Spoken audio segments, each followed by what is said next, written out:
She didn't cry when they fired her. She didn't beg. She just pressed one hand flat against her stomach, quietly, carefully, and signed the paper they slid across the desk with the other. One signature. That was all it took to erase her from his world. But what Marcus DeLuca didn't know, what no one in that room knew, was that she wasn't just signing herself out of his mansion. She was signing away the only secret that could have destroyed him or saved him. And for 6 years, that secret had a name. If this story already has you gripping your seat, hit that subscribe button. Right now, turn on your notifications and follow this story all the way to the end. And drop a comment below telling me what city you are watching from. I want to see exactly how far this story has traveled. Now let's get into it. The envelope had been sitting on Marcus DeLuca's desk for 3 days before he finally picked it up. Not because he was busy, though he was always busy. Not because he didn't care, though most people assumed he didn't. He hadn't opened it because something about the handwriting on the outside made his jaw tighten in a way he couldn't explain and refused to examine. V. Thompson. Personal effects. It had been found in a supply closet during a routine sweep of the mansion's east wing. One of his men had dropped it on his desk without a word, the way they always delivered things they didn't understand, quietly without eye contact, hoping not to get pulled into whatever storm might follow. Marcus set the envelope back down. Unopened, he had more important things to deal with. 6 years earlier, on a Tuesday in November that smelled like rain and burnt coffee, Veronica Thompson had stood in front of Marcus DeLuca's desk and tried very hard not to shake. She was 22 years old.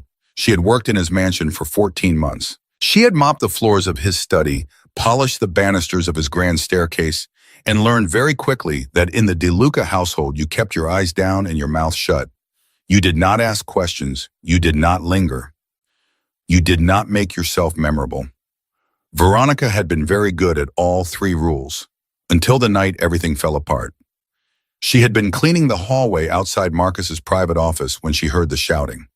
Not unusual. Men like Marcus DeLuca shouted. They slammed doors, threw glasses, barked orders that sent grown men scrambling. But this shouting was different. This shouting had a name attached to it, and that name was hers. Find the girl, the cleaning girl. Thompson. Veronica had frozen her mop, still in her hand, water dripping onto the marble floor. She had done nothing. She knew she had done nothing. And yet the certainty in his voice, the cold, absolute authority of it, told her that innocence was not going to be her shield tonight. She had 30 seconds to decide whether to run or stay. She stayed.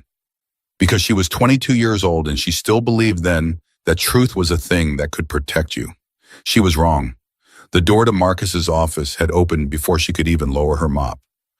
Raymond Marcus's head of security, a man built like a refrigerator, with the warmth of one, stepped out and looked at her with an expression that contained no malice and no mercy.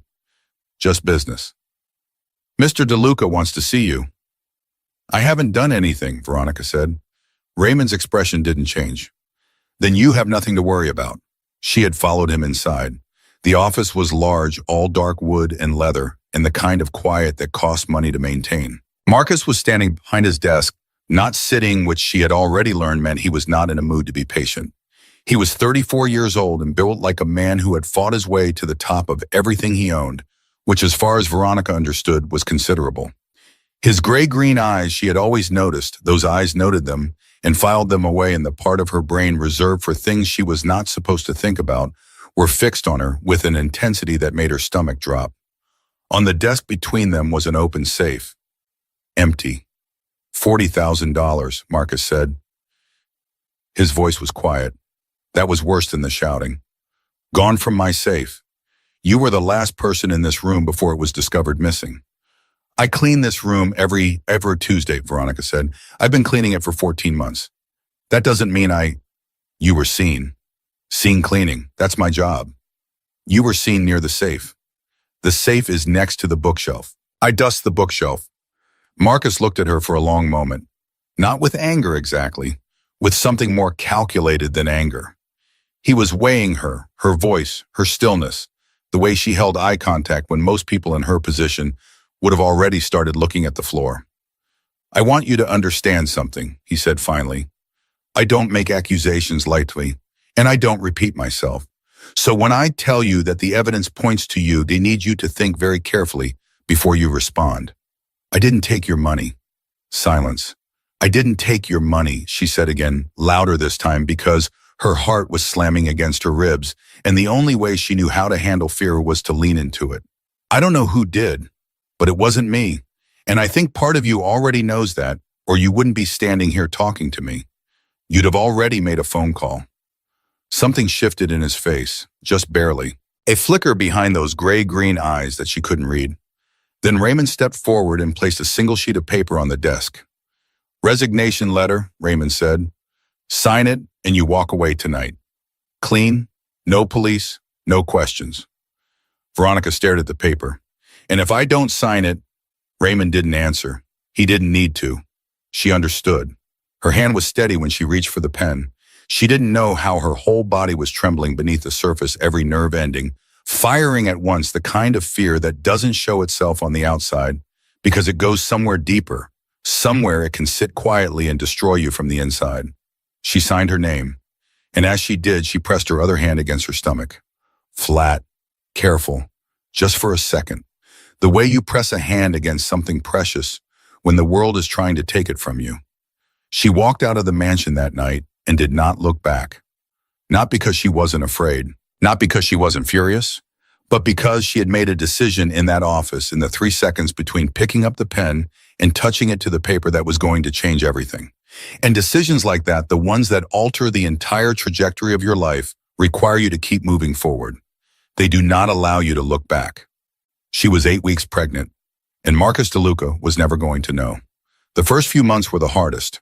Not the pregnancy itself, though, that was difficult enough, navigating morning sickness and exhaustion, and the particular cruelty of a body changing against your will when everything else in your life already felt out of control. The hardest part was the silence.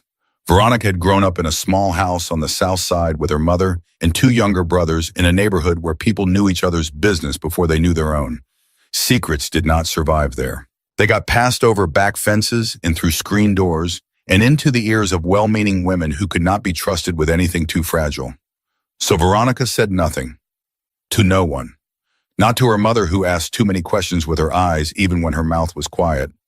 Not to her best friend Danielle, who had a good heart and a loose tongue and loved Veronica in the specific, slightly dangerous way that people love you when they want what's best for you and are absolutely certain they know what that is.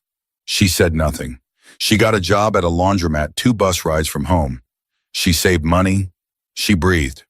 And on a Friday evening in late July, in a hospital room that smelled like antiseptic and recycled air, Amelia Rose Thompson came into the world at 7 pounds 3 ounces, with her mother's dark hair and her father's gray-green eyes. Veronica had held her daughter for the first time and felt something close to the edge of terrifying, not the love which was enormous and immediate and nothing like what she had expected, but the recognition. Those eyes. She had known it was possible, of course. She had known from the beginning. But seeing it, actually seeing it, the precise shade of them, that specific combination of gray and green that she had cataloged and filed away in the part of her brain she was not supposed to use, made it real in a way that it hadn't been before. Hi, she had whispered to her daughter. Hi, baby. We're going to be okay. She had meant it. She had also known in the same breath that she was making a promise she wasn't entirely sure she could keep. But she was going to try. God help her, she was going to try. The years passed the way years do, when you are too busy surviving to notice them moving in small increments, measured not by dates on a calendar, but by the height marks on a door frame, and the sizes of shoes that got too small, too fast, and the slow incremental miracle of watching a person become herself. Amelia was not a quiet child. She was curious in the aggressive, almost combative way of children who have never been told that their questions are inconvenient. She asked about everything: why the sky was a different color at sunset, why the laundromat smelled like that, why the man at the bus stop always talked to himself, why some people had big houses and some people had small ones. Because life isn't fair, Veronica told her once when Amelia was 4 and had asked why some kids at daycare had new sneakers every month. Amelia had considered this with a seriousness that was startling in a 4-year-old. That's not a good reason, she said finally. No, Veronica agreed. It's not. So what are we going to do about it? Veronica had laughed, really laughed, the kind that catches you off guard and leaves you a little breathless. Right now, nothing. Ask me again when you're older. I'm going to be a lawyer, Amelia announced with the confidence of someone who had already considered and dismissed several other options. Or a judge, so I can make it fair. You're 4. I know how old I am, Mama. That was Amelia, 6 years old now in first grade with a reading level 3 years above her class and an attitude about homework that Veronica recognized as entirely her own. She was all sharp edges and sudden tenderness, the kind of child who would argue with you at breakfast and then climb into your lap at bedtime and fall asleep against your shoulder without explanation or apology. She was the best thing Veronica had ever done. She was also the one thing Veronica was most afraid of.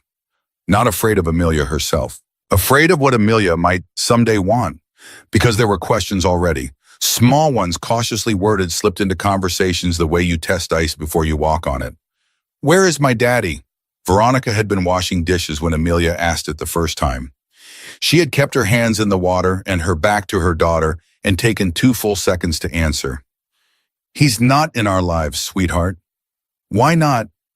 Because sometimes grown-ups make choices that aren't good for everyone.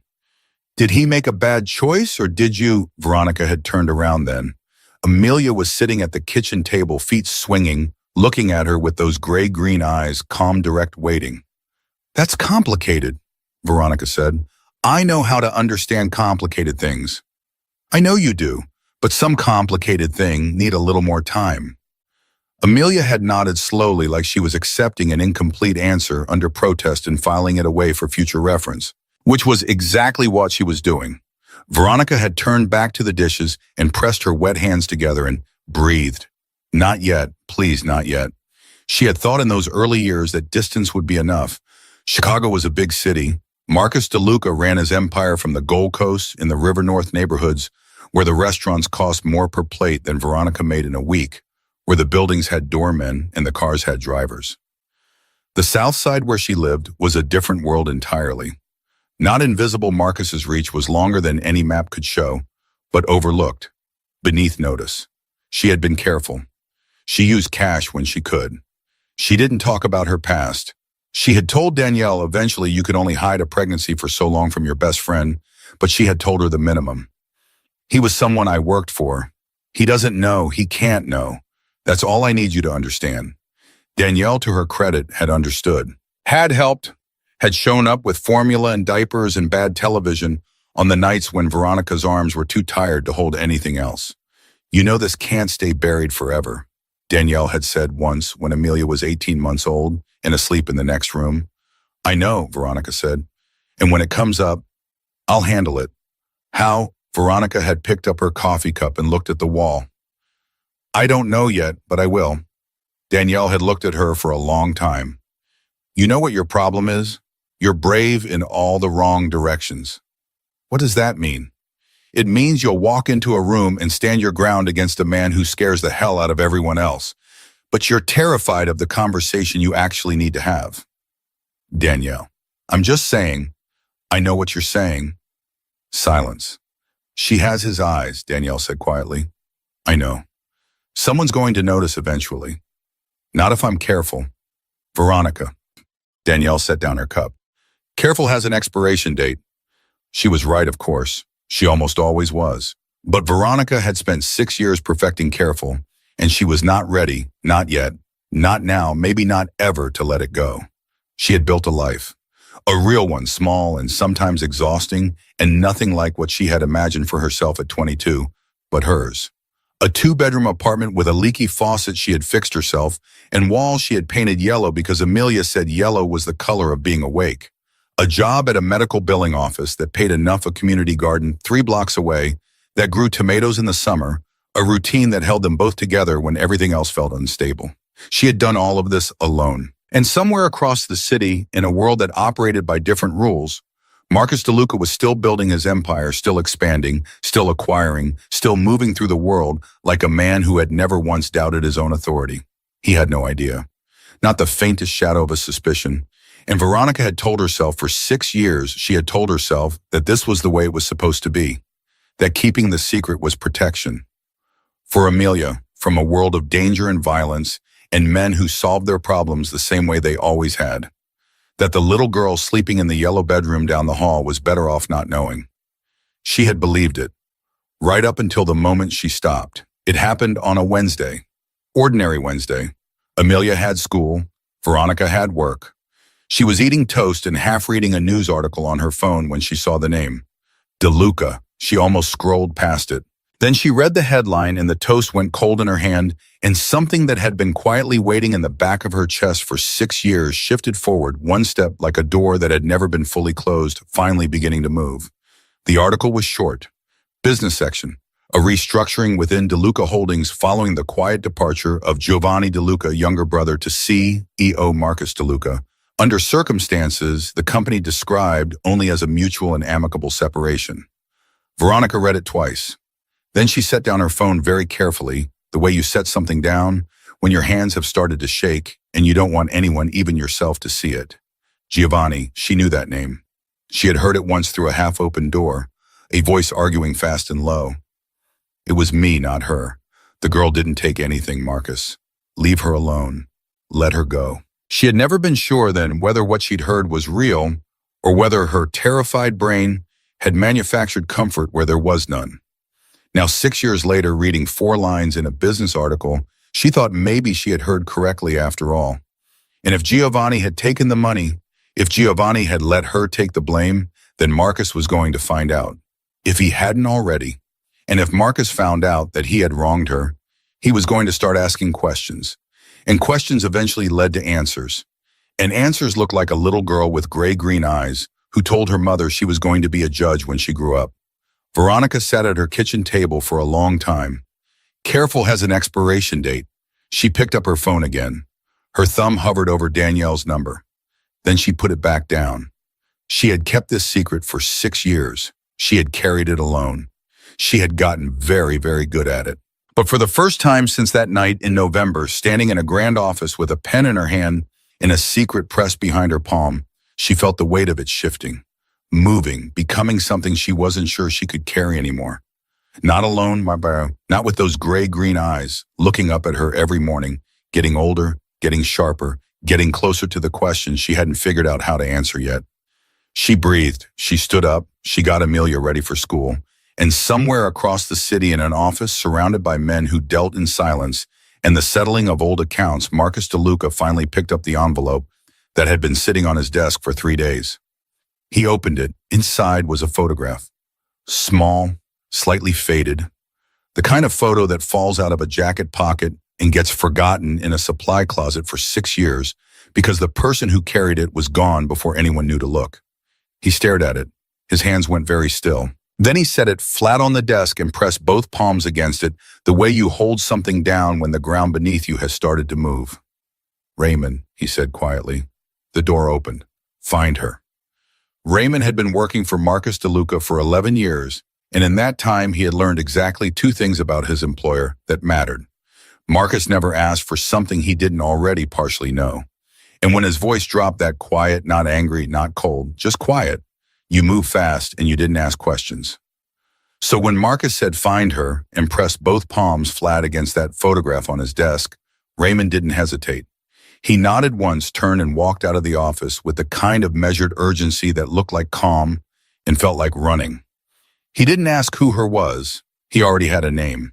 It had been sitting in the back of a file cabinet for 6 years, the way certain names do not forgotten exactly but set aside.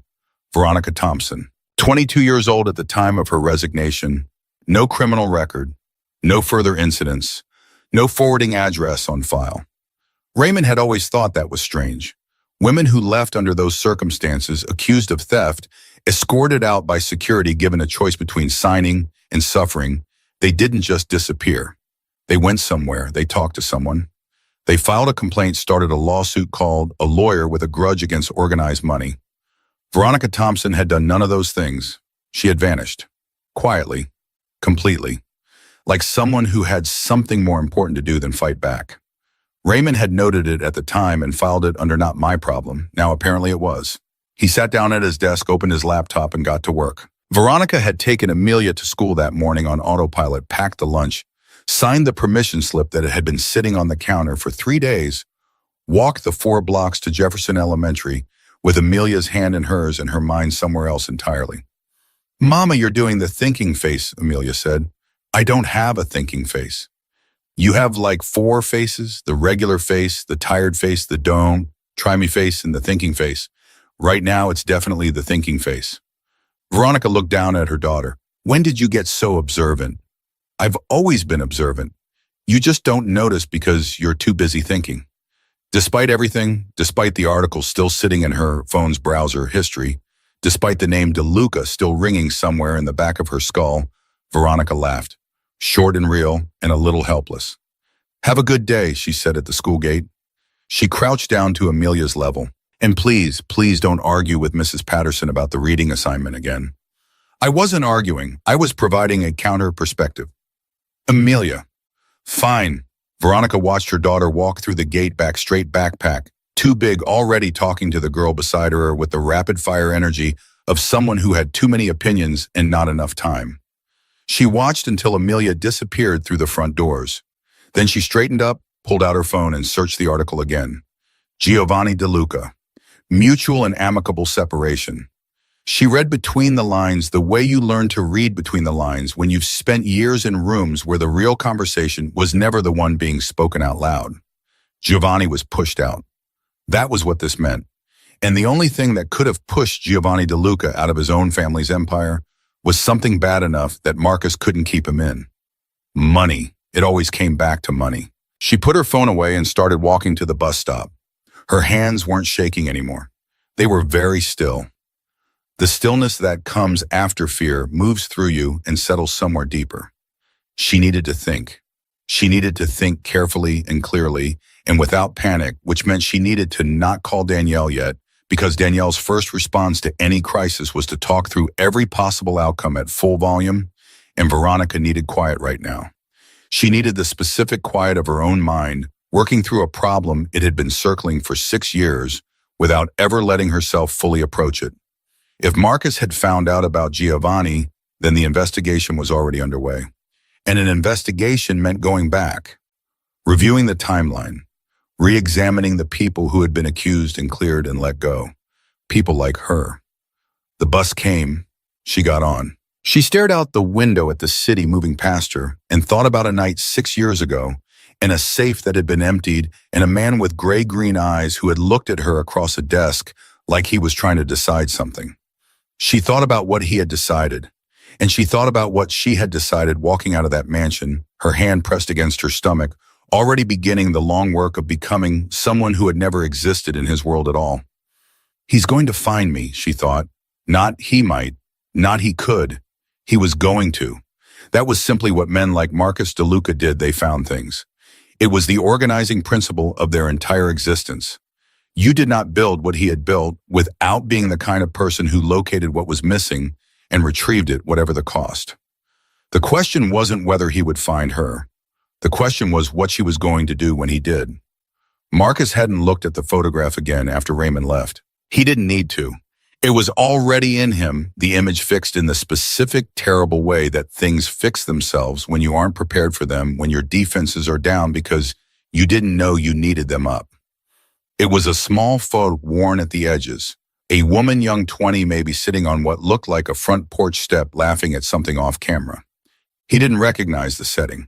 He barely recognized her face softened by youth and by that particular ease people have before the world has had its full go at them. But he recognized the laughter. He had heard it exactly once in his own hallway through a half-closed door when she didn't know anyone was listening. A real laugh, not polite, not careful, just real, the kind that breaks out of people before they can catch it. He had stopped walking when he heard it, had stood outside that door for 3 full seconds in a way that he had never in the 11 years since fully explained to himself. Then he had kept walking, but he had not forgotten it. The photo had been found in a jacket pocket, his jacket apparently one that had been hanging in the East Wing closet since a renovation 6 years ago, had displaced half the mansion's contents, and some of it had never been properly sorted. A jacket he had worn that night, maybe. He wasn't sure. What he was sure about was that he had not put the photo in his pocket, which meant she had, which meant that at some point on the night she was fired, signing that resignation with one hand and pressing the other flat against her side in a way he had noticed and not thought about until right now she had been close enough to him to slip something into his jacket pocket. Why? He sat with that question for a long time. Then Raymond knocked on the door and came back in with a tablet in his hand and an expression that said, "You're not going to like this, but you asked." "I found her," Raymond said. "Southside. She's been there since best I can tell not long after she left here. Works at a medical billing office on Halstead. Pays her rent on time. Clean record. No association with any known parties." He paused. "She has a daughter." Marcus looked up from the desk. Raymond met his gaze and held it. 6 years old, name's Amelia. The word landed in the room like a stone dropped in still water. Everything rippled. Marcus said nothing for a long moment. When he spoke, his voice was careful. The kind of careful that is not calm but is trying very hard to approximate it.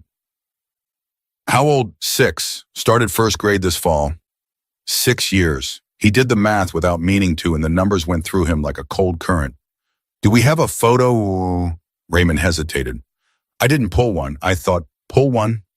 Raymond nodded and left. Marcus stood up. He walked to the window. He stood there with his back to the room and his hands loose at his sides and breathed. He was not a man who panicked. He had built an entire life on the disciplined refusal to panic, on the principle that information was neutral until you decided what to do with it, and deciding what to do with it required stillness, not motion. Reaction was the enemy of strategy. But something was happening in his chest that didn't feel like strategy. It felt like a wall moving. Raymond came back 20 minutes later. He set the tablet on the desk face down and waited. Marcus turned from the window. He looked at Raymond's face first the way he always read rooms, people before objects, expression before words. Raymond looked steady, but his jaw was set in the way it got when he had information that was going to change things, and he knew it. Marcus turned the tablet over. The photo was from the school's public fall directory, the kind of thing that ended up linked through community boards and neighborhood apps. A class photo. 20 small faces arranged in rows grinning at the camera with the variable enthusiasm of 6-year-olds. Amelia Thompson was in the second row. Dark hair like her mother, small frame, and eyes. Gray-green, his gray-green, the exact shade, not similar, not reminiscent, not like his. The specific, unusual combination that had come down through his family line like a recurring signature generation after generation, unmistakable to anyone who knew to look. Marcus stared at the photo for a very long time. Raymond did not speak. Outside the office, the sounds of the house continued in footsteps, a phone ringing somewhere, the ordinary machinery of a large household going about its business, life continuing, indifferent. "She didn't take the money," Marcus said finally. "No," Raymond said. "I think we both know she didn't." "Giovanni." "Yes." Marcus set the tablet down. He pressed his fingers against the edge of the desk and breathed through his nose, slow and deliberate, the way you breathe when what you want to do is put your fist through a wall and what you need to do is think. "How long have you known," he asked, not accusatory, just needing to know. "That it was Giovanni about 3 months, since the audit." "And you didn't tell me." "I told you the audit found irregularities. I said we needed to look at the timeline more carefully. You said..." "I know what I said." Marcus had said handle it. He had been in the middle of 3 other crises, and he had said handle it and trusted Raymond to do exactly that, which Raymond had done, just not fast enough. "You should have come directly to me." "I know that now." "You knew it then." Raymond's jaw tightened. "Yes." Silence. "She thought I was going to have her killed," Marcus said. The words tasted like something he hadn't known was in his mouth. That was the implication, yes. At the time. And she was 22 years old. Yes. She was pregnant. Raymond didn't answer that one. Marcus picked up the tablet again. Looked at the photo again.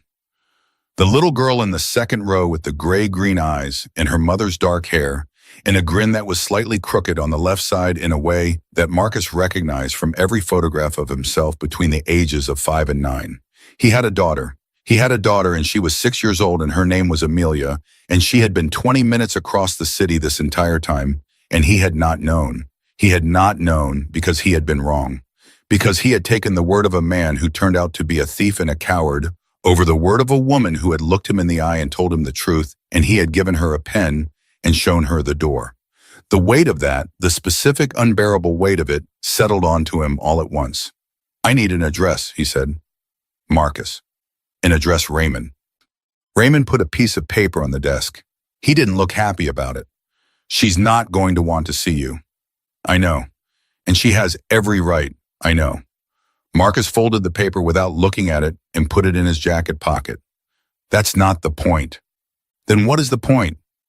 Marcus looked at the photo one more time, at the little girl in the second row who didn't know he existed, who had grown up without him, who had been raised by a woman who had every reason to hate him, and had apparently instead simply gotten on with the extraordinary and difficult work of being someone's mother. The point, he said quietly, is that she's mine, and I've already missed 6 years. He picked up his jacket. I'm not missing another day. Veronica was at her desk at the medical billing office when her phone buzzed with an unknown number. She ignored it. It buzzed again. She ignored it again. The third time she picked it up. Miss Thompson?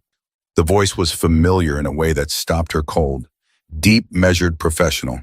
This is Raymond Carr. I used to work for... I know who you are. Her voice came out flat and steady. She was surprised by that. How did you get this number?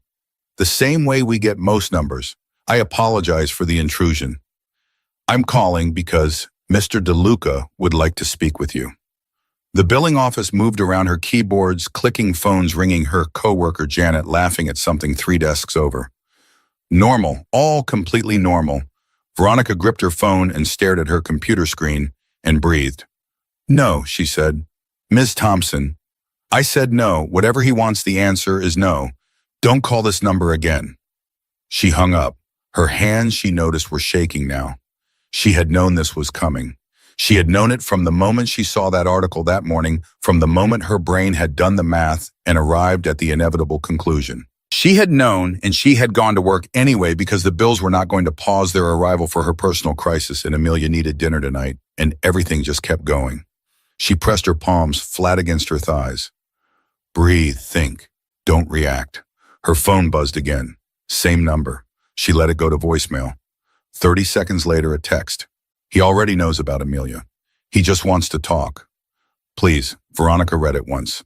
Then she got up from her desk, walked to the bathroom, locked the door, turned on the faucet so the running water covered any sound, and stood there with her back against the wall and her eyes on the ceiling, and thought about 6 years of careful building, everything she had from nothing, and a little girl with gray-green eyes who had no idea her world was about to crack open. He already knows. She had prepared for the possibility.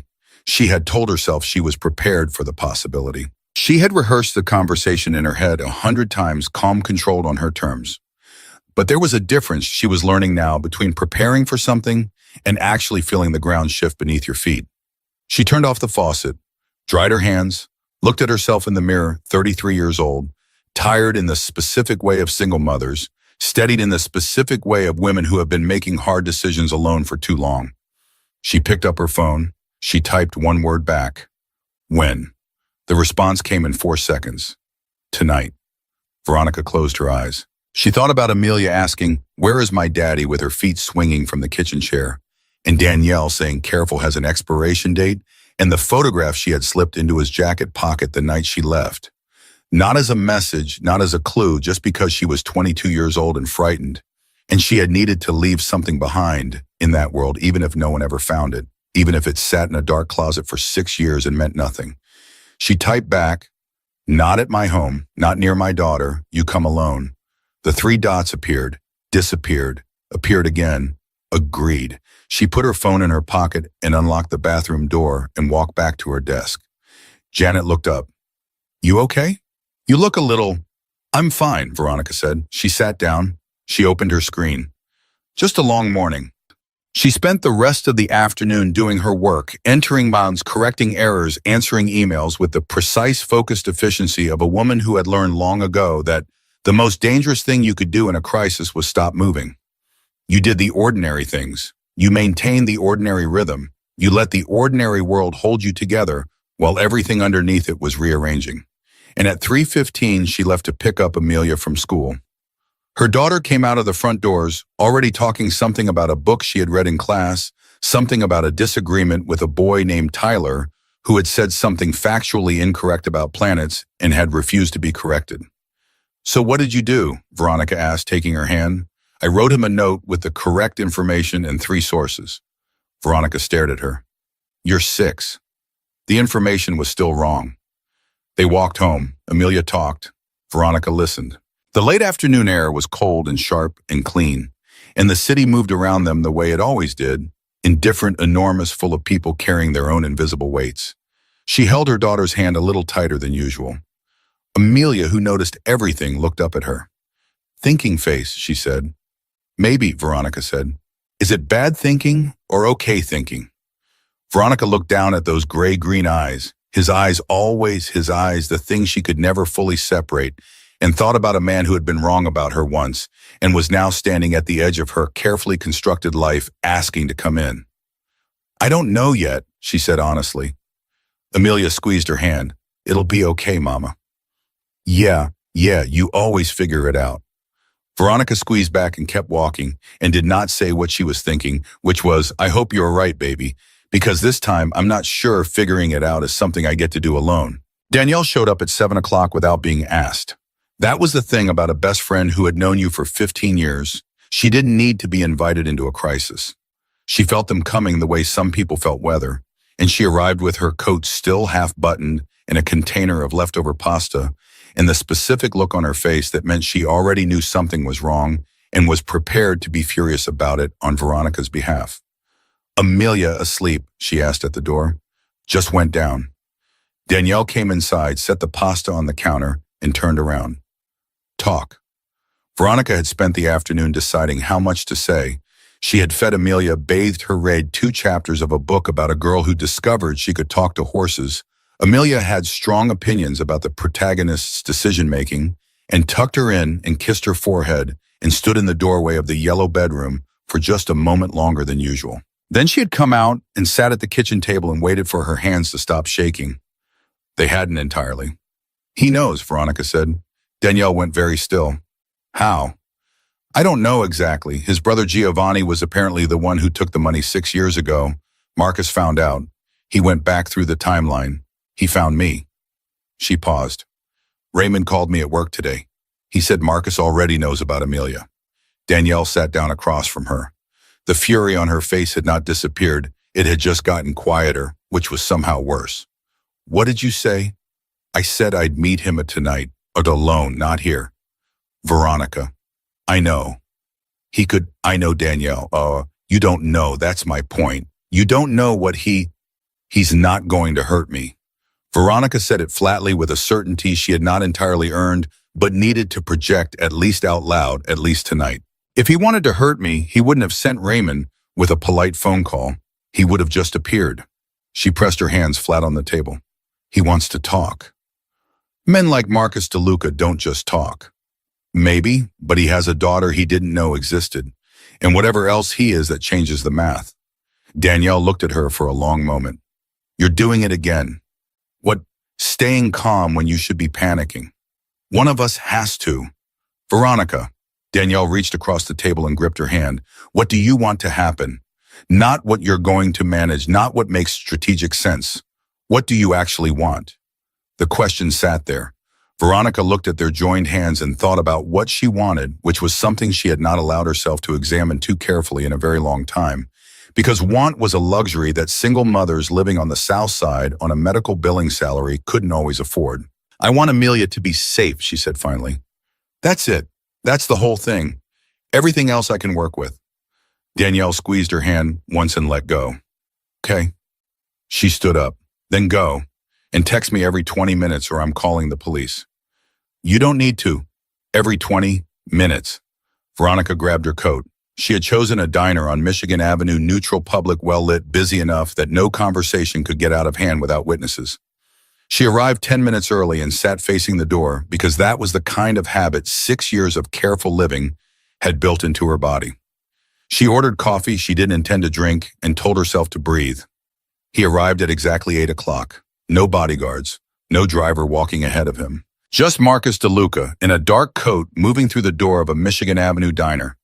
Like a man who had walked into every room he had ever entered with the quiet authority of someone who didn't need to announce himself. He looked older, Not old, he was 40, now she calculated automatically, but older. Something in the set of his jaw, the way he carried the weight of himself, like a man who had spent the last 6 years winning and winning and somehow ending up with less than he started with. He saw her immediately. His step didn't falter, but something in his face shifted just barely, just for a second, and then he was at the table, and he was sitting across from her, and 6 years collapsed into nothing and everything all at once. "Thank you for coming," he said. "I didn't have a lot of other options," she said. "You could have run." "I'm done running." He looked at her. Really looked the way he had looked at her that night across his desk, that weighing, measuring quality in his gray-green eyes. Except this time there was something else in it. Something that had not been there 6 years ago. Something that looked from a distance almost like shame. "I was wrong about you," he said. Veronica picked up her coffee cup and set it down again. "Yes. You were wrong about me," she said, "and you had me sign a piece of paper in front of a man who looked like he was prepared to make me disappear, and I was 22 years old, and I had worked in your house for over a year without ever once giving you reason to doubt me. And you chose to believe a theft over 14 months of nothing. So yes, you were wrong." Silence. She had not planned to say all of that at all. It had come out cleanly and without particular anger, which surprised her. She had expected the anger to be there coiled and ready. But what came out instead was something flatter, something that had been sitting in a cold room inside her for so long it had lost its heat. "Giovanni confessed," Marcus said quietly. "3 weeks ago, he took the money to cover a gambling debt. He knew you were going to be accused. He let it happen." His jaw tightened. "I didn't know that. I want you to understand that I didn't know." "I believe you." He looked up. "I believe you didn't know," she said. "That's not the same thing as it being okay." "No," he said.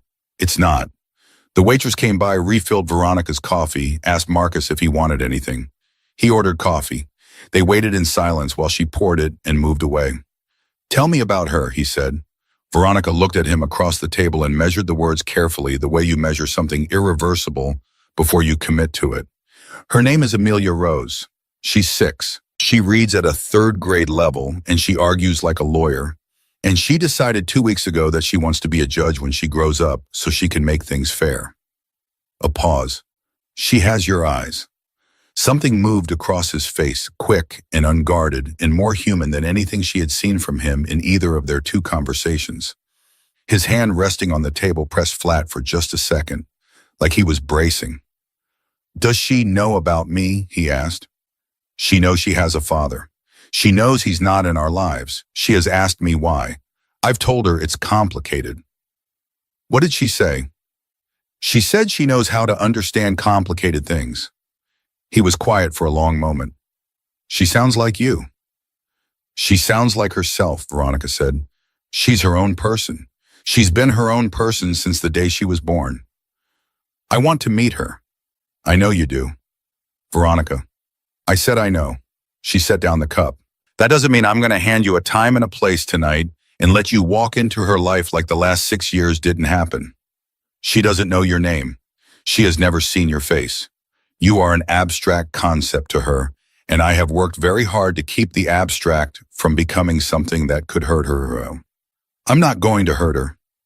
"You hurt me," she said quietly, "without meaning to, without even really seeing me. That's the part that's hardest to move past, not that you were cruel, but that I was invisible, that she could be invisible to you too." His jaw worked. "She's not invisible to me. She can't be invisible to me. He stopped, started again. "She's my daughter. You didn't know that 4 days ago. I know it now." "And what does that mean exactly? What does that mean in practice? Because in my world, knowing something and showing up for it are 2 very different things. In my world, you don't get credit for knowing. You get credit for being there." He looked at her steadily. "Then let me be there." Veronica sat back. She looked at him, really looked the way she had not allowed herself to look in 6 years, because looking at him meant looking at Amelia's eyes in a different face and feeling the specific grief of a decision she had made alone and lived with alone and could not undo. "You need to understand what you're asking," she said. "She's not a concept. She's not a symbol of something you missed.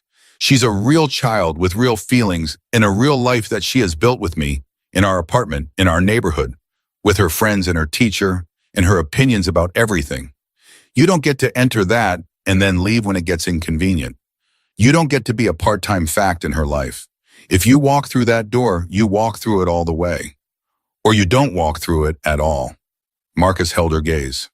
I understand. Do you? Because your world, what you do, how you operate, that's not a world I'm going to let her grow up in. I know that. I need you to say it out loud. I am not going to bring her into that world, he said, each word deliberate. Whatever changes and things are changing, she will not be part of it. She will not be used. She will not be threatened. She will not be visible to anyone who operates the way I have operated. He paused. That is a promise. You can decide what it's worth, but it is a promise. Veronica studied him. Her coffee had gone cold. Outside, the city moved in its ordinary nighttime rhythm, indifferent to the conversation happening at a corner table in a Michigan Avenue diner that was quietly rearranging the next 10 years of at least 3 people's lives. I'm going to need time, she said. How much time? I don't know. Enough to talk to Amelia. Enough to prepare her.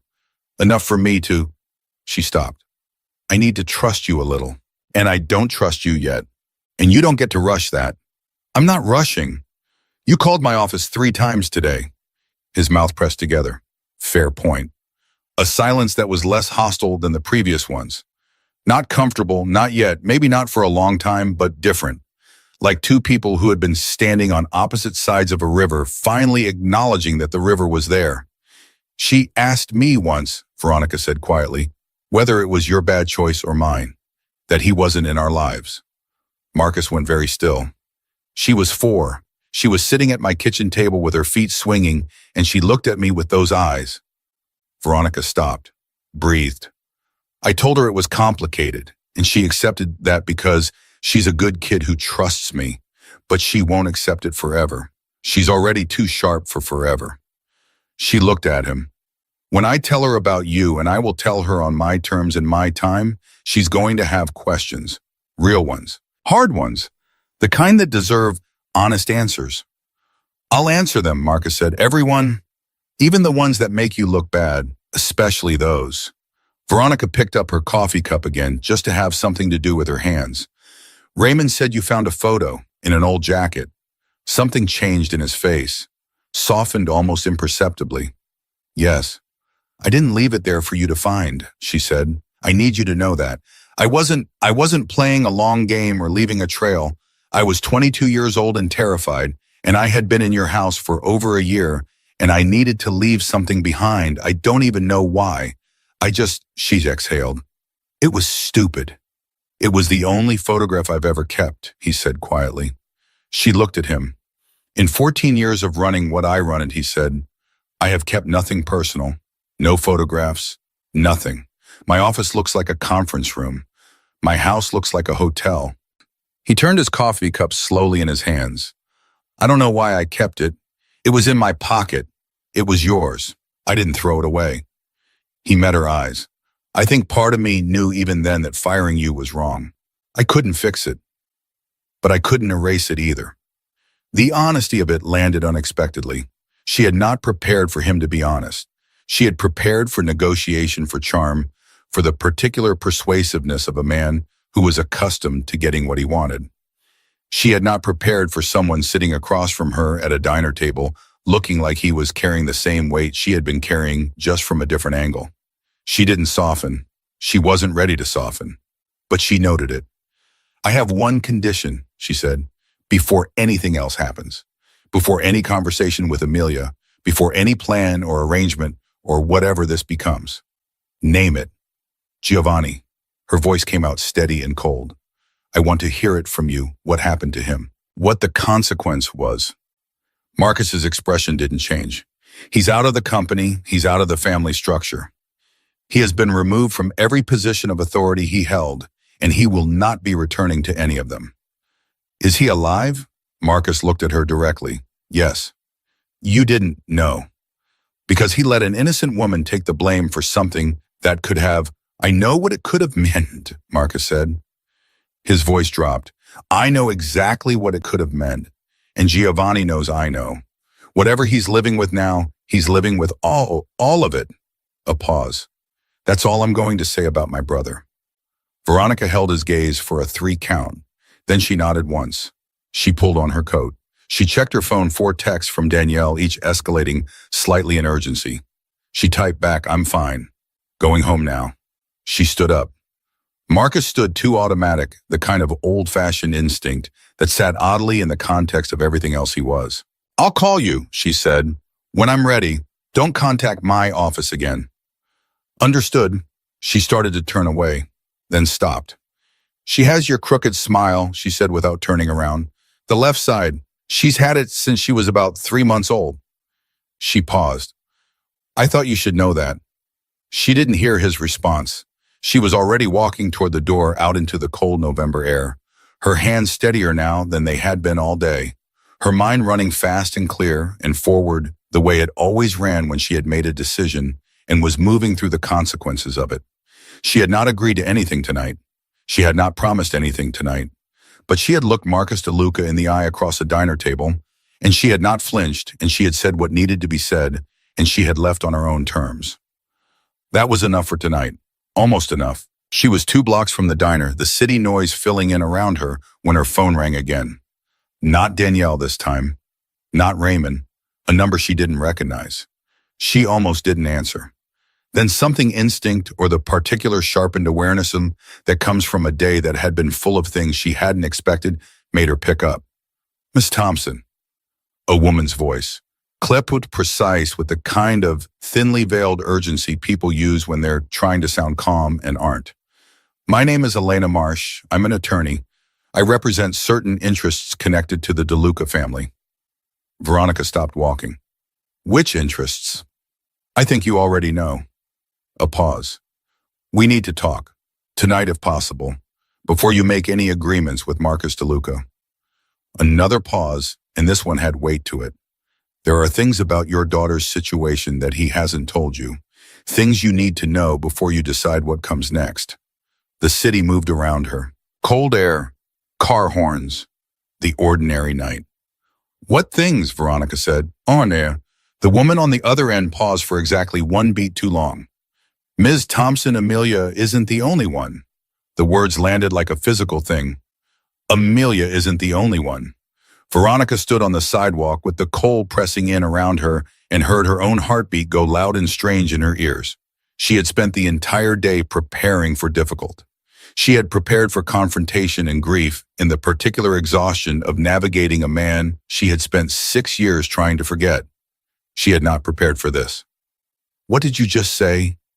Her voice came out quiet, controlled, the way her voice always went when the rest of her was the opposite. "I think we should speak in person," Elena Marsh said. "There's a coffee shop on Wabash Courtlands. Are you familiar?" "I'm familiar. What did you mean by not the only one, Miss Thompson? This is not a conversation for a phone call." "Make it one," Veronica said. "Right now, because I am standing on a sidewalk in 30-degree weather, and you just said something that I need to understand before I take one more step in any direction.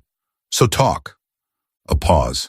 The kind of pause that meant the person on the other end was deciding how much to say and whether saying it was going to serve their purposes. Veronica had learned to read pauses. This one said, "She's not going to move without more, so give her just enough." Marcus DeLuca had a relationship approximately 7 years ago with a woman named Claire Hendricks. She left his life under circumstances somewhat similar to yours, abruptly, quietly, with something she didn't tell him about. Another pause, shorter this time. Her son is 7 years old. His name is Daniel, and Marcus has known about him for exactly 9 days, 2 weeks before he found out about Amelia. The sidewalk felt very still under Veronica's feet. "He has 2 children, she said. "That he knows of?" "Yes." "And he sat across from me tonight and didn't say a word." Silence. "Miss Thompson," Elena said carefully, "that's precisely why I'm calling." Cortland's was 3 blocks away. Veronica walked there with her phone in her fist and her mind doing the thing it did when she was truly shaken, going very fast and very quiet at the same time, sorting, organizing, building a new structure around information that had just demolished the previous one. A son, 7 years old, 1 year older than Amelia. which meant that at the same time Marcus was beginning whatever had briefly existed between him and Veronica, the thing she had never fully named. The thing she had spent 6 years not naming, there had been someone else. Claire Hendricks. A woman she had never heard of who had also walked away, who had also kept a secret, who had also raised a child alone, while Marcus DeLuca built his empire and his walls and his conference room life without any indication that any of it was happening. That's why he kept the photograph, she thought, and the thought was sharp and ugly. Because I wasn't special. I was a pattern. She pushed into Cortland's and looked for a woman who looked like an attorney at 9 o'clock on a Tuesday night. Lena Marsh was easy to find. Late 40s, precise posture, the kind of face that had learned to communicate exactly as much as it meant to, and not a fraction more. She was already seated, had 2 cups on the table, already had a folder in front of her that she did not immediately open. "Ms. Thompson," she said. Veronica sat down. She did not touch the coffee. "Who do you represent?" "I represent Claire Hendricks." "Not the DeLuca family." "No." Elena's voice was neutral, but the word had an edge. "Definitively not." "Then why are you coming to me? What does Claire Hendricks want from me?" "Claire doesn't want anything from you," Elena said. "What she wants is for you to have information that Marcus has chosen deliberately not to give you, so that when you make decisions about your daughter, you make them with the full picture." Veronica looked at her steadily. "And what's in it for Claire?" Elena almost smiled. "She'd like to not be isolated in this. She's been dealing with the DeLuca legal team for 9 days, and it has not been pleasant. She thought that another mother in a similar position might be useful to know." "Useful," Veronica repeated. Her word, not mine. "I think what she actually means is less alone. Something in that landed differently than the rest. Less strategic, more true." Veronica pulled the coffee toward her. "Tell me everything." Elena talked for 20 minutes. Veronica listened without interrupting, which took more discipline than anything else she had done that day. She had a talent for listening, for taking in information and holding it without reacting until she had the whole shape of it, and she used it now, sitting very still, letting it all come in. Claire Hendricks had been 25 when she met Marcus. She was a contractor, interior design, high-end residential work, and she had been hired for a renovation project at one of his properties. The relationship had been brief. 4 months. She had ended it before she knew she was pregnant, and by the time she knew, she had already decided she didn't want Marcus DeLuca in her life or her child's life. She had seen enough in those 4 months to understand what proximity to that world meant. Daniel had been born, healthy, raised well, was now 7 and in 2nd grade, and according to Elena, completely unaware of any of this. 9 days ago, Marcus's legal team had contacted Claire. Not Marcus himself, his lawyers, with paperwork demands for a DNA test and what Elena described as a strongly worded proposal for a custody arrangement that Claire's legal team had immediately and firmly declined. "The DNA test came back 4 days ago," Elena said. "Confirmed. Daniel is Marcus's son." She opened the folder and turned it toward Veronica. "What we're concerned about, what Claire is concerned about, is this." Veronica looked at the document. It took her a moment to understand what she was reading. Then she understood, and the cold that went through her had nothing to do with the temperature outside.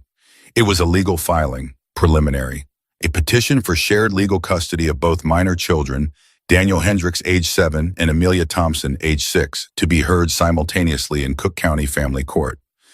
Both children, together, in the same filing. "He's combining them," Veronica said. "His legal team is combining them, yes. The argument is that handling both custody matters together is more efficient and equitable. The real strategic advantage is that we're less powerful together than we are separate," Veronica said. "If Claire and I are both responding to the same filing, our resources are split. His aren't, and any arrangement the court makes applies to both families simultaneously, which means he controls the terms for both at once." She looked up. "That's what this is." Elena held her gaze. "That is what this is." Veronica closed the folder. She sat back. She pressed 2 fingers against the space between her eyebrows and breathed. He had sat across from her tonight. He had looked at her with what she had read as honesty, and some of it had been honest. She didn't think she had imagined that, but he had known the whole time that his legal team was already moving, that there was already a filing with Amelia's name on it, that the conversation about trust and time and let me be there was happening simultaneously with lawyers building a structure that would reduce both her and Claire's ability to respond. She thought about the exactness of his words. "I'm not rushing," he had said it while his team was already filing. "He doesn't know I'm talking to you," Elena said. It was not a question. "No, I imagine he'll find out relatively quickly." "How did you get my number?" Claire had Raymond's number from the initial contact. Raymond's communications are not as secure as Marcus assumes. A slight pause. "Your number was in a call log." Veronica absorbed this. "Does Marcus know about this meeting?" "Not yet." "Then we have a window." She leaned forward. "How long has the filing been in process?" "The preliminary petition was filed 6 days ago. There's a hearing scheduled in 3 weeks." 3 weeks. Veronica did the math. "Before I had any idea any of this was happening." "For either of you had any idea," Elena confirmed. The thing that Veronica felt then was not rage, not exactly. It was something colder and more clarifying. The specific feeling of understanding a situation completely after having understood it partially and realizing that the partial understanding had almost been enough to make a very significant mistake. She had almost trusted him tonight. She had almost, at the end of that dinner, let herself believe that the honesty was real enough to build something on. She picked up her phone and typed a message to Danielle. "I need a lawyer. Family law, best one you know, tonight if possible." Danielle's response came in 40 seconds. "Carol Reyes, I'll send you her number." "What is happening? I'll tell you everything tomorrow. Don't panic." "I am absolutely panicking, Veronica." She put the phone down. "I want to talk to Claire," she said to Elena. Elena reached into her bag and pulled out a second phone, a backup, the kind people use when they didn't want conversations traced to their primary line. She dialed and handed it across. 2 rings. "Elena," a woman's voice, steady but with the particular tension of someone who had been waiting by the phone and was trying not to let that show. "This is Veronica Thompson," Veronica said. Silence, then a breath. "Hi." "Hi." Another short silence. 2 women who had never spoken, connected by a man who had managed to be absent from both their lives in consequential ways. "He sat across from me at dinner tonight," Veronica said. "He said he wanted to be in Amelia's life. He said he understood my terms. He did not mention your son. He did not mention the filing." "No," Claire said quietly. "He wouldn't." "How are you?" Veronica stopped. "I don't know what to say here. This is not a situation I've practiced for." A short, slightly broken sound came from the other end that was almost a laugh. "Me neither. I've been sitting in my kitchen for 9 days trying to figure out what to do, and mostly just drinking too much coffee and staring at legal documents I don't fully understand." "How's your son?" "He doesn't know any of this. I've kept him completely out of it." A pause. "He's a good kid. He's loud, and he breaks things, and he thinks he's hilarious." Her voice softened despite everything. "He kind of is hilarious." "Amelia writes people notes with citation sources when they're factually wrong," Veronica said. Claire made that almost laugh sound again stronger this time. "They'd probably either be best friends or mortal enemies." "Probably both," Veronica said, a silence that was less tense than the previous ones. The particular quiet of 2 strangers finding unexpected common ground in the middle of a crisis. "I don't want to fight you," Claire said. "I want to be clear about that. I'm not interested in competing over any of this. I just want to protect Daniel. And when Elena told me about you, I thought maybe we're stronger as a coordinated response than as separate filings," Veronica said. "Yes, exactly." Elena said the hearing is in 3 weeks. "Yes, and their team they're very good, very fast. I didn't have a lawyer when they first contacted me, and by the time I had Carol Reyes on the phone, they had already filed 3 documents." "I'm calling Carol Reyes tonight," Veronica said. "Good." Claire exhaled. "Good, okay. I feel better about that." A pause. "Can I ask you something?" "Go ahead." "When you met with him tonight, do you think he actually—" She stopped, tried again. "Do you think any of it was real, the wanting to be there, or is it all just—" She didn't finish. Veronica thought about the photograph, about the way his hands had gone flat on the desk when Raymond said 6 years old, about the crooked smile she had thrown at him on her way out the door, and the silence she hadn't waited to hear fill. "I think some of it is real," she said carefully. "I think he genuinely wants to know his children. And I think he is also completely capable of letting his legal team do things that contradict everything he says in person because he's been operating that way his entire adult life, and he doesn't fully see the contradiction. So which do we respond to, the real part or the legal part? Both, Veronica said, at the same time, without letting the real part make us careless about the legal part. Claire was quiet for a moment. You're very calm. I'm not calm. I just sound like it. I'll take the sound of it right now, Claire said. Honestly. Veronica left Cortland's at 10:15. The city was darker and quieter at this hour. The traffic thinned. The sidewalks emptied to the occasional hurrying figure. She walked 2 blocks before she stopped and stood still and let herself feel for 60 full seconds. Everything she had not let herself feel all evening. The anger was there, clean and righteous and entirely earned. He had looked her in the eye and spoken about trust while his lawyers filed documents with her daughter's name on them.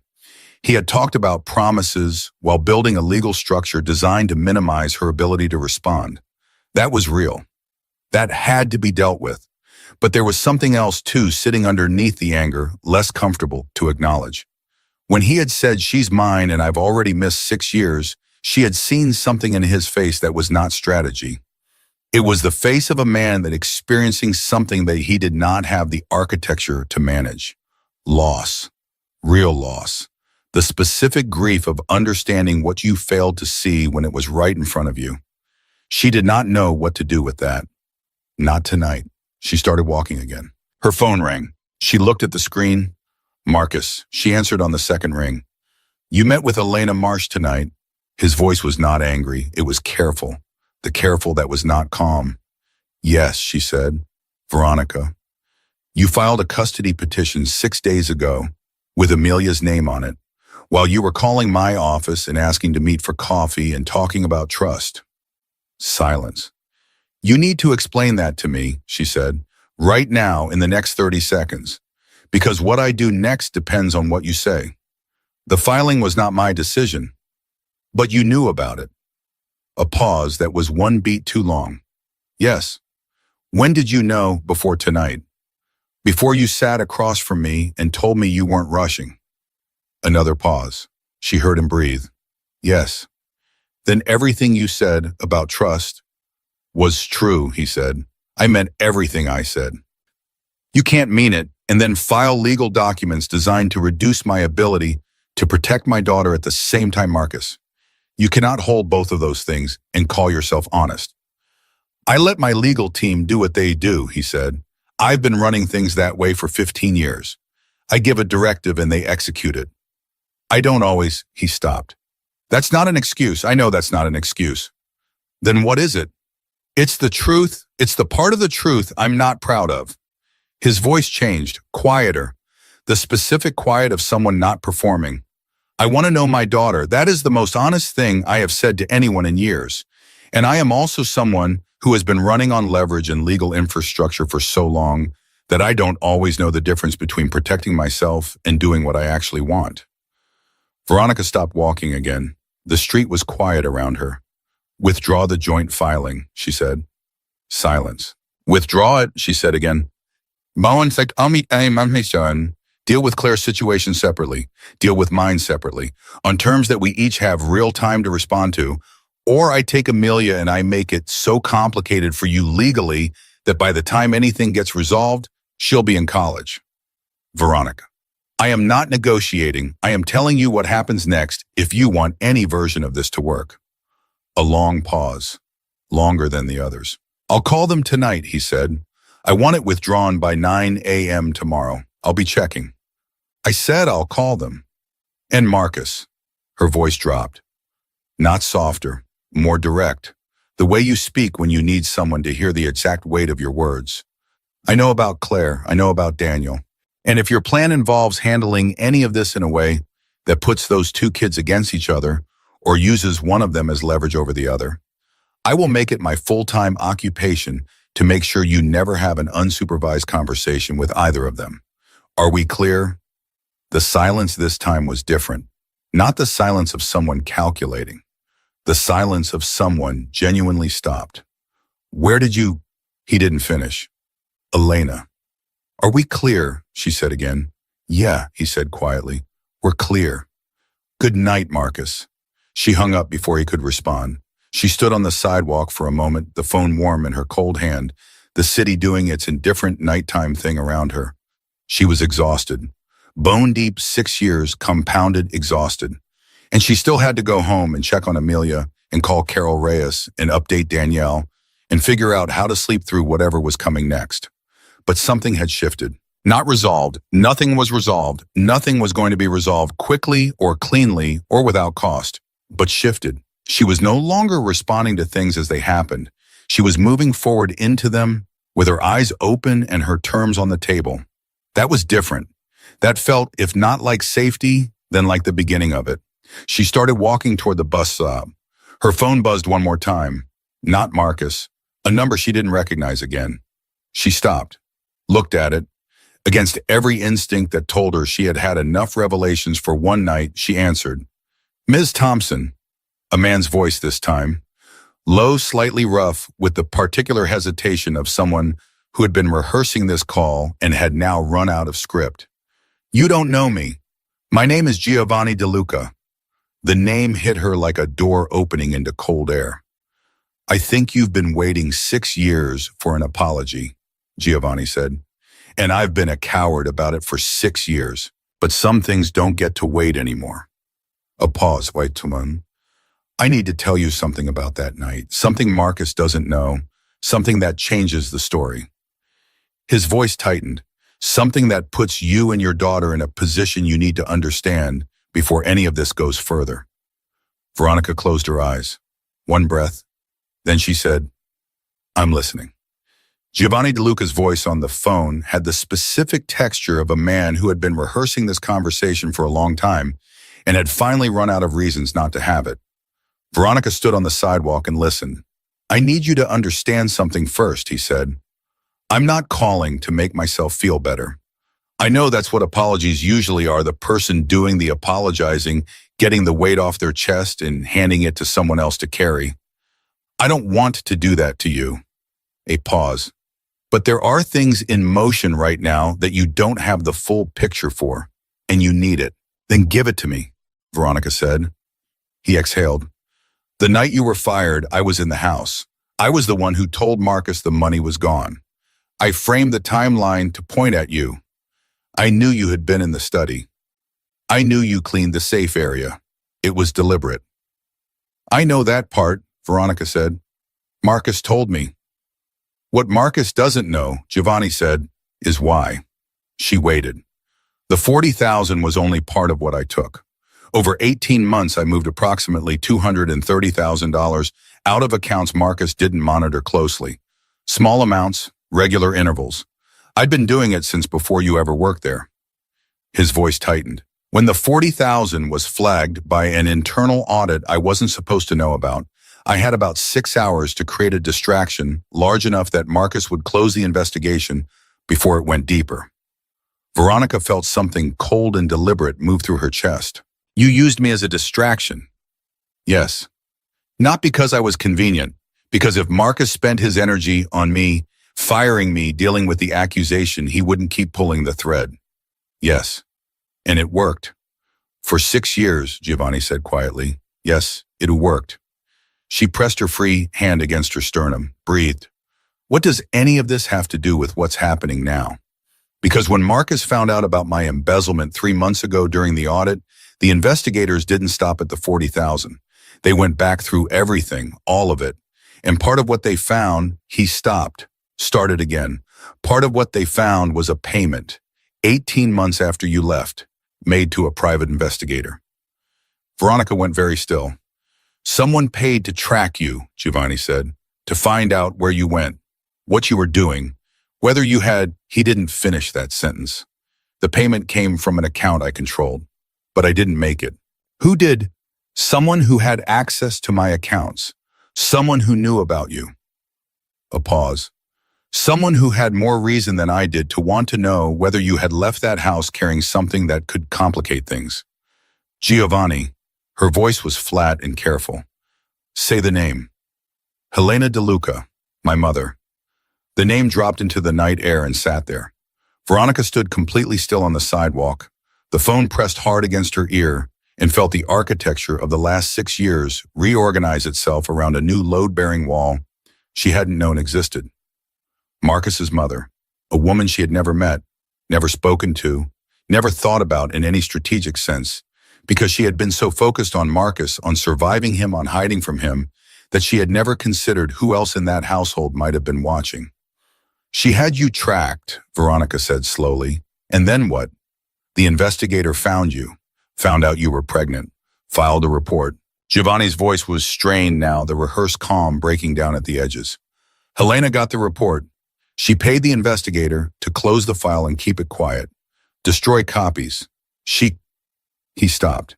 She made a decision that wasn't hers to make. She decided Marcus didn't need to know. His own mother hid his child from him. She was protecting the family. That's how she sees it. That's how she's always seen it. Bitterness crept in. A cleaning woman with a baby was a complication, a scandal, something that would distract Marcus from building the empire. Helena has always been very focused on the empire. Does Marcus know any of this? Not yet. The investigators' payments came up in the audit.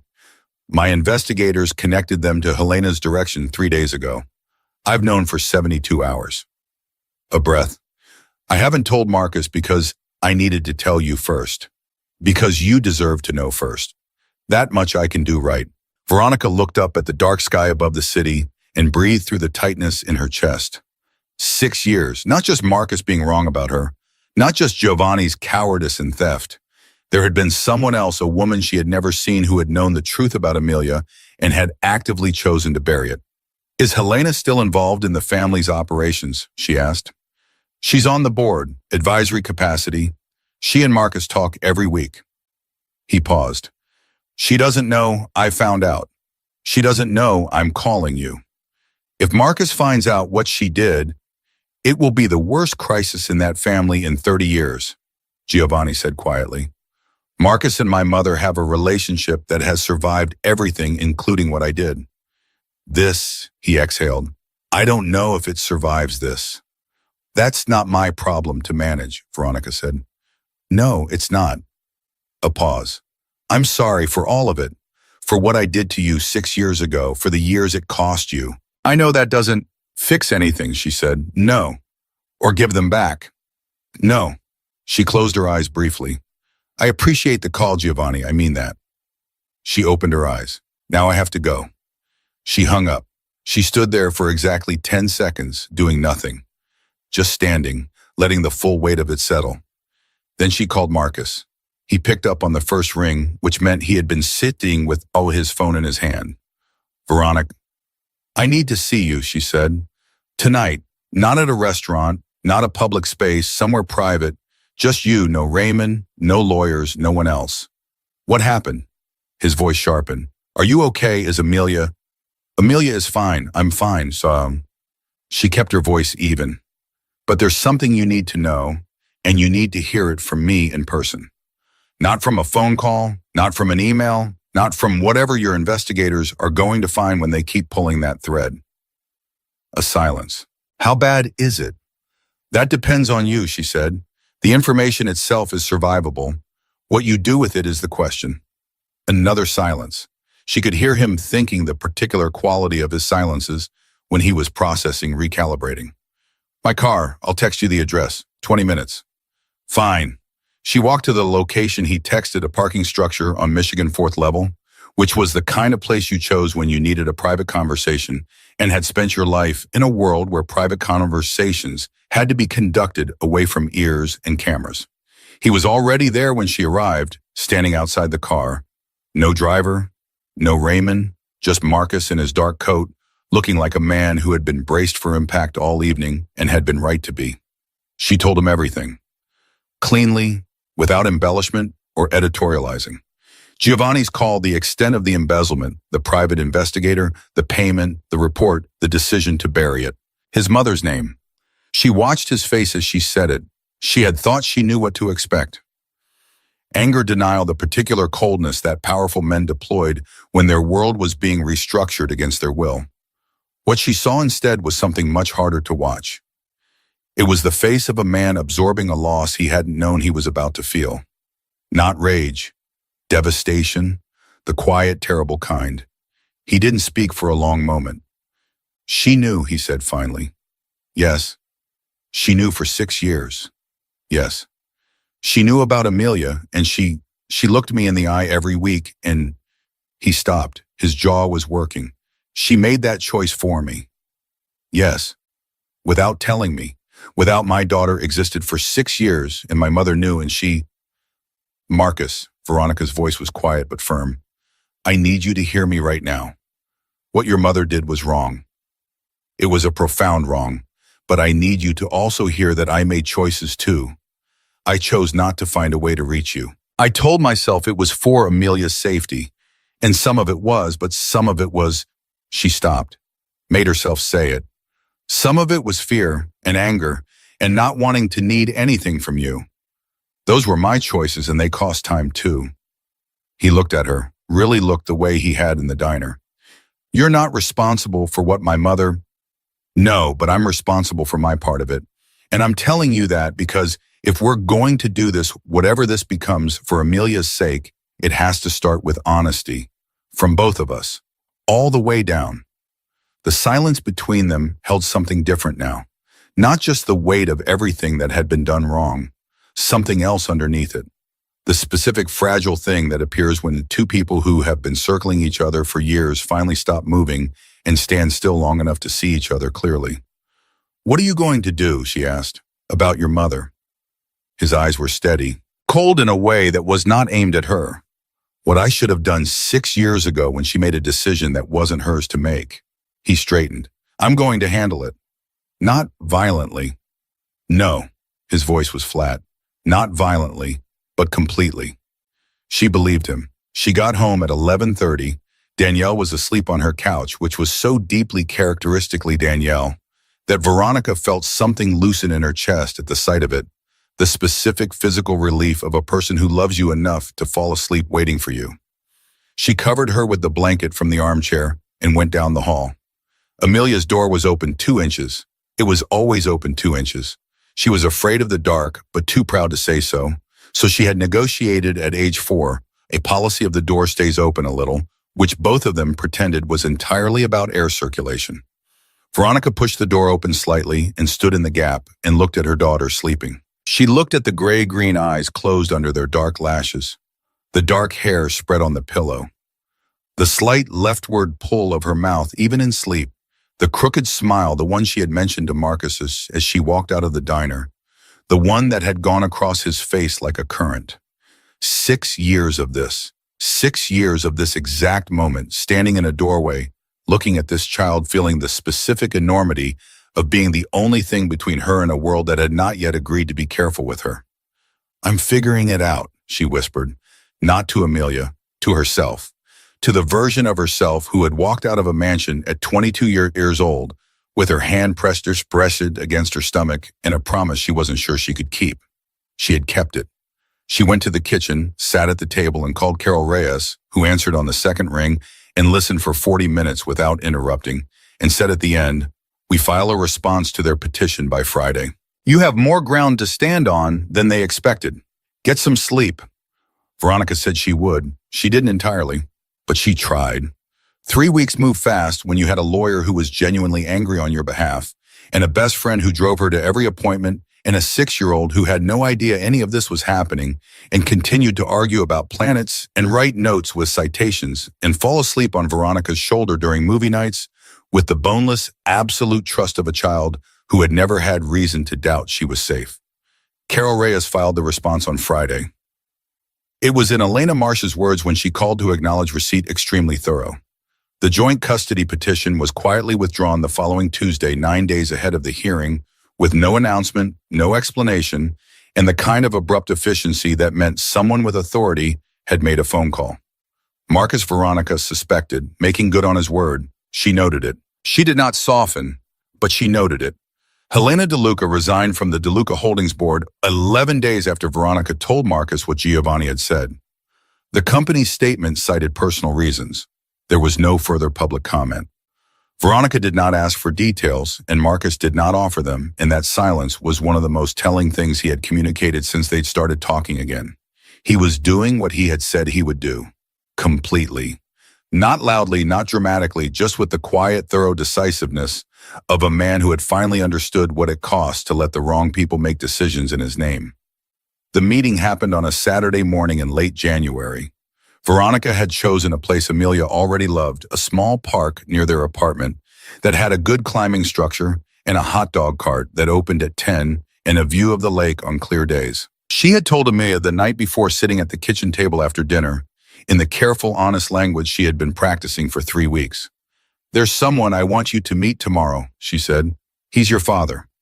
Amelia had gone very still, not the theatrical stillness of a child performing surprise, the real kind. The kind that meant something important was being filed away carefully. "Is he nice?" she asked.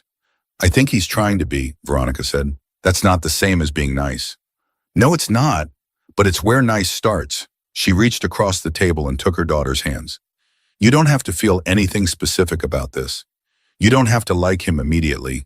You don't have to feel excited or happy or anything. Whatever you feel is okay." Amelia looked at her steadily. "What do you feel?" Veronica considered lying, considered softening it, decided against both. "Scared," she said, "and a little bit of something that might be hope. It's too soon to know which one wins." Amelia had absorbed this and nodded slowly and said, "Okay, I want to wear my yellow jacket." "Okay. And I want to leave whenever I want to leave." "Absolutely. And you stay the whole time." "I will not move an inch." Amelia had nodded again with the settled authority of someone who had negotiated acceptable terms and was prepared to proceed. "Okay then." Marcus arrived at the park before them. Veronica saw him from half a block away and slowed her pace slightly, giving herself a moment to observe what she could not see from close up. He was standing by the entrance, not sitting, because sitting felt passive, she understood, and he was not a passive man with his hands in his coat pockets and his weight shifted forward slightly, the posture of someone who was trying not to look like he was bracing for the most important thing that had ever happened to him.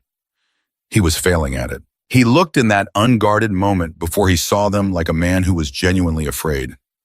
Not of consequences, not of outcomes, just afraid the way anyone is afraid of a thing that matters too much to get wrong. She felt something she had not been expecting. Not forgiveness, that was a longer road, and she was honest enough with herself to know it. Not warmth exactly, not yet, but recognition. The recognition of a person being human in a way they could not control or manage or protect themselves from. She kept walking. He turned and saw them. His face did something complicated and immediate that he did not try to hide, and she respected him for that, for not hiding it, for not deploying the composed, controlled expression she had seen him wear for the entire duration of every previous conversation they'd had. Amelia had gone quiet at her side. Not shy Amelia was constitutionally incapable of shy, but watchful. Taking in information the way she always did, building her assessment before she spoke. She looked up at him. He looked down at her. The gray-green eyes met the gray-green eyes. And Amelia, who had never seen this man before in her life, tilted her head slightly to the left and said, "You have my eyes." Something moved across Marcus's face that Veronica was not going to describe to anyone because it was his and it was private, and it was the kind of thing you don't take from people even when you have every reason to be hard on them. "I think," he said carefully, "that you might have mine." Amelia considered this. "That's fair. They were yours first." She looked at him a moment longer.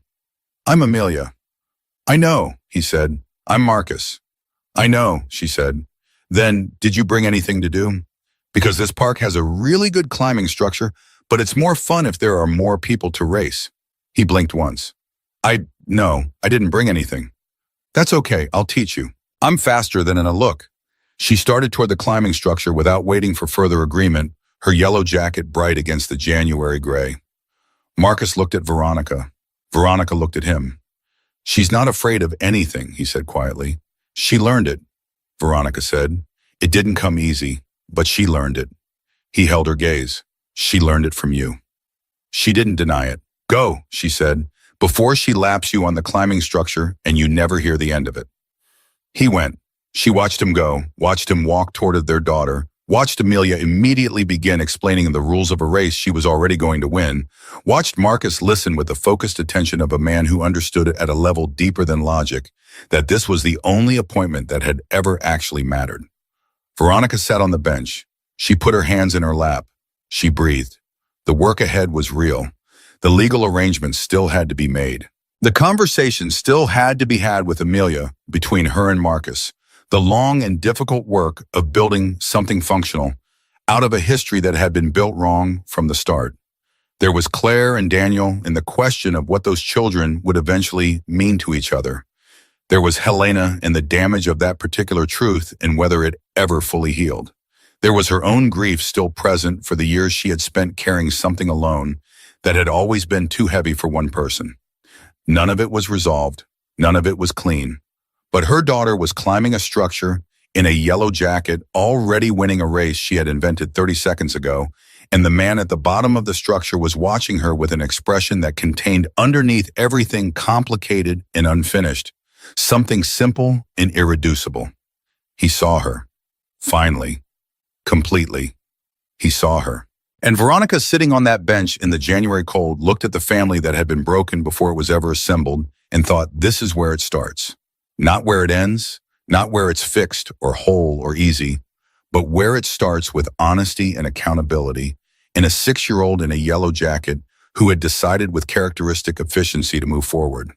Amelia reached the top of the structure, looked back down at Marcus and announced, I win. You get a second chance, though, because it's your first time. That's generous of you, Marcus said. I know, said Amelia. I'm a generous person. Also faster. Come on. She had gotten that from Veronica, too, the particular grace of letting people begin again without making them beg for it. It was Veronica had always thought the hardest kind of strength, and it was the one she was most proud of passing on. She watched them and breathed and let the cold morning hold her. And for the first time in 6 years, she did not press her hand against her chest to protect something fragile from a world trying to reach it. She let her hands rest open in her lap. She let herself be seen. And that quietly, without ceremony, in a park in January, with the lake somewhere in the distance and her daughter's voice carrying clean and clear through the cold air, was how it ended and how it began and how it became finally theirs.